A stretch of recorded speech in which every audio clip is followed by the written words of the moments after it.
दोस्तों, एक डायलॉग याद आ रहा है क्या? क्यों घर की याद नहीं आई जस्सी? धुरंधर 2 मूवी का सबके ध्यान में रहने वाला सबसे खतरनाक कैरेक्टर मतलब पिंदा। लेकिन आपको पता है क्या, ये पिंदा कोई हवा से आया हुआ या फिर इमेजिन किया हुआ कैरेक्टर नहीं है। इस मूवी के डायरेक्टर आदित्य धर सर का नेचर तो आपको पता ही होगा। वो कभी ऐसे ही हवा में गोलीबार नहीं करेंगे। उन्होंने ये जो पिंदा दिखाया है ना, वो एक असली गैंगस्टर था। उसका ओरिजिनल नाम था रिंदा।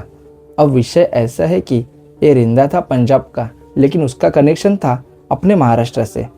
नांदेड़ का एक लोकल लड़का डायरेक्ट पाकिस्तान में जाके इतना बड़ा आतंकवादी कैसे बन गया? आज हमारे इस मिशन क्लासिफाइड चैनल पर हम इस रिंदा का पूरा पोस्टमार्टम करेंगे। तो इस हार्ड विषय को जानने के लिए इस वीडियो को एंड तक ज़रूर देखना। तो सीन ऐसा है कि हरविंदर सिंह संधू उर्फ रिंदा, इसका जन्म 1987 में पंजाब के तरन तारण जिले के रट्टो के गांव में हुआ। घर में फुल गरीबी, इसलिए घर वालों ने डिसाइड किया कि यहाँ से वो डायरेक्ट महाराष्ट्र चलेंगे और वो लोग आ गए सीधे अपने नांदेड़ में। नांदेड़ का हिस्टोरिक इम्पोर्टेंस और सिख समुदाय का 350 सालों का इतिहास तो आप जानते ही होंगे। वहाँ शाहिदपुरा इलाके में ये फैमिली रेंट पर रहने लगी। लेकिन यहाँ जो रिंदा है ना, ये बचपन से ही एकदम सनकी था। लहानपणी वो स्कूल जाता था, लेकिन पढ़ाई में इंटरेस्ट जीरो। वहाँ के लोकल गुंडों के साथ इसकी भाईगिरी चलती थी और ये कोई नई बात नहीं थी। उसके घर में तो पहले से ही गुंडागिरी की परंपरा थी। उसके वडील भी उसी लाइन के थे, इसलिए पट्ट्या एकदम नेशनल गैंगस्टर बन गया। 2008 की गोष्ट है। पंजाब में इनके असली गांव में प्रॉपर्टी का कुछ लफड़ा हो गया। ये रिंदा उस वक्त सिर्फ 20 या 22 साल का होगा। ये वहाँ गया और गुस्से में प्रॉपर्टी के लफड़े में अपने ही चाचा के साइड के एक आदमी का गेम बजा दिया, यानी डायरेक्ट मर्डर। अब पंजाब पुलिस ने उसे उठाया और सीधा अंदर डाल दिया। लेकिन जेल के अंदर भी इसके अंदर की आग कम नहीं हो रही थी। 2013 में पतियाला जेल में इसने सीधा जेलर पे ही अटैक कर दिया, फिर ट्रांसफ़र करके नाभा जेल में डाला। वहाँ भी नवंबर 2013 में फिर से दूसरे जेलर पर हाथ उठाया। मतलब इसको कोई भी जेल हैंडल नहीं कर पा रही थी। आखिरकार 2014 में इसको बेल मिल गई, जेल से छूटा और वो वापस आ गया अपने महाराष्ट्र में, यानी नांदेड़। यहाँ आके फिर से उसने अपनी पुराने गैंग्स को ढूंढा और फिर से भाईगिरी चालू। लेकिन इस टाइम एक भयंकर कांड हो गया। इसके सुरिंदर नाम के भाई को दिलबाग सिंह और बचिंदर सिंह नाम के 2 लड़कों ने मार डाला।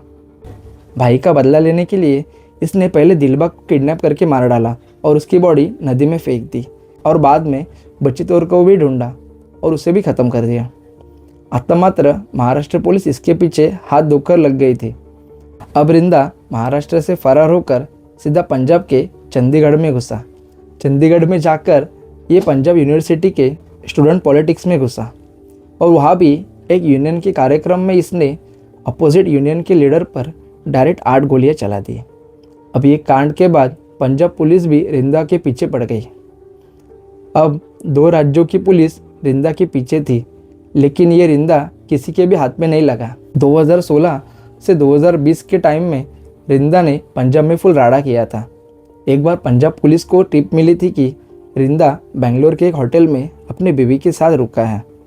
पुलिस ने रेड डाली, लेकिन रिंदा को पहले से ही उसकी खबर लग गई थी और वो वहाँ से भी भागकर निकल गया। बीवी पुलिस के हाथ तो लग गई, लेकिन ये रिंदा था एकदम शातिर। उसने अपना एक बनावट इंडियन पासपोर्ट बनवाया था और भारतीय सिस्टम को चूना लगा के ये सीधा नेपाल बॉर्डर क्रॉस कर गया। वहाँ से डायरेक्ट पाकिस्तान पहुँच गया। ये समझ गया था कि इंडिया में रुका तो उसका गेम बजना फाइनल है। पाकिस्तान जाने के बाद वहाँ की बब्बर खालसा इंटरनेशनल यानी BKI का खतरनाक खालिस्तानी ऑर्गेनाइजेशन का लीडर वाधवा सिंह बब्बर, इसने रिंदा को सपोर्ट किया। अब जो आदमी गैंगस्टर था वो अभी पक्का टेररिस्ट बन गया था। उड़ता पंजाब मूवी याद आ रहा है? पाकिस्तान बॉर्डर से ड्रोन के जरिए ड्रग्स और हथियार इंडिया के बॉर्डर में गिरा रहे थे। यही काम रिंदा कर रहा था।